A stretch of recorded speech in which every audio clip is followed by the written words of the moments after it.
So hi guys, again welcome back to blog. अभी welcome back to blog इसलिए कह रहे हैं क्योंकि मॉर्निंग में वीडियो नहीं शूट हुआ था।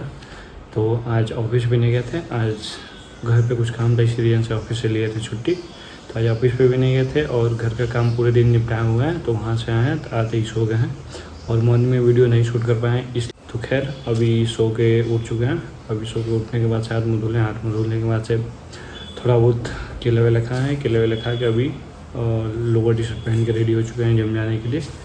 तो खैर अभी चलिए चलते हैं जिम के लिए। थोड़ा सा मार्केट जाएंगे तो कुछ फल वल लेना है तो ले लेंगे, हो सके तो जिम के बाद लें, नहीं तो इधर से अगर पॉसिबल होगा तो, लेकिन रखेंगे कहाँ, तो हो सके तो जिम के बाद ही लेंगे। तो खैर चलिए चलते हैं जिम में, तो मिलते हैं सीधे आपसे जिम में। फाइनली अभी जिम में आ चुके हैं। तो आज थोड़ा सा पहले आ गए टाइम से आज, क्योंकि ऑफिस का अच्छा था छुट्टी। तो मास्टर जी का वेट करेंगे, आएंगे तो वर्कआउट भी स्टार्ट करेंगे। खैर चलिए चलते हैं जिम के।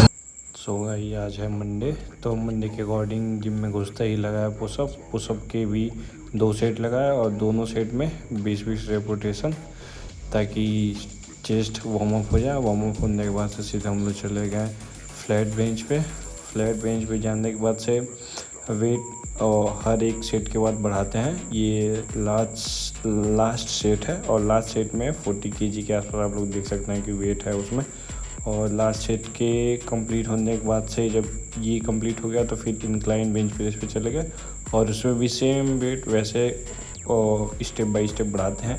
3 सेट लगाते हैं और तीनों सेट में वेट बढ़ाते रहते हैं। पहले सबसे कम वेट से स्टार्ट करते हैं, फिर लास्ट सेट में सबसे ज़्यादा वेट मारते हैं, जितना कि डेली हम लोग का रूटीन बना हुआ है।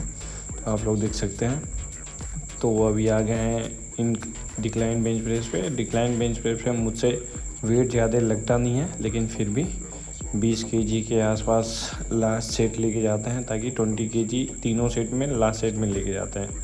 तो वो जब कंप्लीट हो गया और डिक्लाइन बेंच प्रेस, तो अभी आ गए हैं बटरफ्लाई पे। बटरफ्लाई बहुत सही एक्सरसाइज है चेस्ट को फुलर बनाने के लिए, और ये बहुत इफ़ेक्टिव लगता है मुझे चेस्ट के लिए, क्योंकि ऐसे जैसे पंप वाली फील आती है चेस्ट जब पंप होता है और एकदम फुलर दिखता है। तो वो बटरफ्लाई करने के बाद से सीधे हम लोग आ गए हैं ट्राइसेप पे। ट्राइसेप के भी 2 एक्सरसाइज के हैं जो कि वीडियो नहीं शूट कर पाए हैं, तो एक ही एक्सरसाइज का वीडियो शूट कर पाए हैं क्योंकि बीच में कुछ काम में गया था। तो हम लोग ट्राइसेप मार के फिर निकल गए जिम से। सो फाइनली गाइस आज का वर्कआउट ख़त्म। तो आज ट्रेन किए हैं चेस्ट और ट्राइसेप दोनों एक साथ। तो अभी जिम से निकल चुके हैं, तो चलिए चलते हैं घर। तो फाइनली गाइस अभी वर्कआउट करके जिम से घर पे आ चुके हैं। तो अभी चलिए चलते हैं, हाथ मुँह धुलेंगे, हाथ मुँह धुल के कपड़ा वपड़ा चेंज करेंगे। कपड़ा वपड़ा चेंज करने के बाद से फिर खाएंगे खाना वाना खा के फिर करेंगे वीडियो एडिट। तो ये था आज का पूरे दिन का रूटीन। और रूटीन क्या ही कहेंगे, आज तो ऑफिस नहीं गए थे, कुछ काम था इस रीजन से, तो उस काम को पूरे दिन निपटाए हैं। निपटाने के बाद से फिर आए हैं तो सोए हैं, सोने के बाद से फिर निकल गए हैं जिम। तो जितने भी बिगनर्स हैं उनको एक चीज़ ये कहना चाहूँगा कि वर्कआउट एक टाइम पे आप डेली मोटिवेटेड नहीं रहेंगे, लेकिन कंसिस्टेंट रहेंगे तो चेंज पक्का दिखेगा। और एक टाइम पे कंसिस्टेंसी बोरिंग लगने लगती है, जैसे अभी मैं फील कर रहा हूँ। तो कंसिस्टेंसी बोरिंग लगती है, लेकिन चेंज बहुत तगड़ा देती है लॉन्ग टर्म में। शॉर्ट टर्म में कुछ नहीं होगा, और ख़ास करके बॉडी बिल्डिंग में या बॉडी चेंजेस में, या अगर आप कोई भी फिजिकल एक्टिविटी करते हैं तो उसको उसमें कंसिस्टेंट रहना पड़ेगा। अदरवाइज़ लॉन्ग टर्म के लिए कंसिस्टेंट रहना पड़ेगा, नहीं तो अदरवाइज़ कोई फ़ायदा नहीं है। उसको तुरंत ही स्किप कर दिए, या तो ये माइंडसेट लेके चलिए कि लॉन्ग टर्म तक करना है, तभी जाके उसमें कुछ चेंज दिख पाएगा। क्योंकि अभी मैं 4 महीने खुद कंसिस्टेंट रह के देख रहा हूँ, तो स्लो बहुत धीरे आ रहा है इस रीजन से। तो मैं आप लोगों को सजेस्ट करता हूँ कि अगर आप कोई भी चीज़ फिजिकल एक्टिविटी कर रहे हैं या बॉडी बिल्डिंग कर रहे हैं या खुद को अपना गोल लेके चल रहे हैं, उसको अचीव करना चाहते हैं फिजिकली वे में, तो उसमें कंसिस्टेंट रहना पड़ेगा और लॉन्ग टर्म के लिए कंसिस्टेंट रहना पड़ेगा। मैं अभी ये जो भी जर्नी लेके चल रहा हूँ 6 महीने ट्रांसफॉर्मेशन का, नेचुरल डाइट से, without any supplement, without any protein, without any creatine, सिर्फ और सिर्फ घर के डाइट से।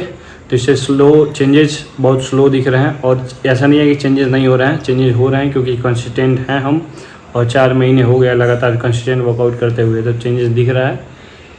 तो यही कहूँगा कि अगर कोई भी चीज़ आप स्टार्ट कर रहे हैं तो लॉन्ग टर्म के लिए सोच के चलिए। शॉर्ट टर्म में कुछ नहीं होगा, 2 महीने 3 महीने 4 महीने में भी नहीं होगा। हाँ, 4 महीने तब होगा जब थोड़ा सा अपने आप को एक्सपेंसिव ले जाएंगे, अलग लेवल तक का ले जाएंगे, जैसे प्रोटीन, क्रिएटिन, फिर सप्लीमेंट वगैरह सारी मल्टीविटामिन सारी चीज़ें लेंगे, तब जाके 6 महीने में अच्छा खासा चेंज दिखेगा।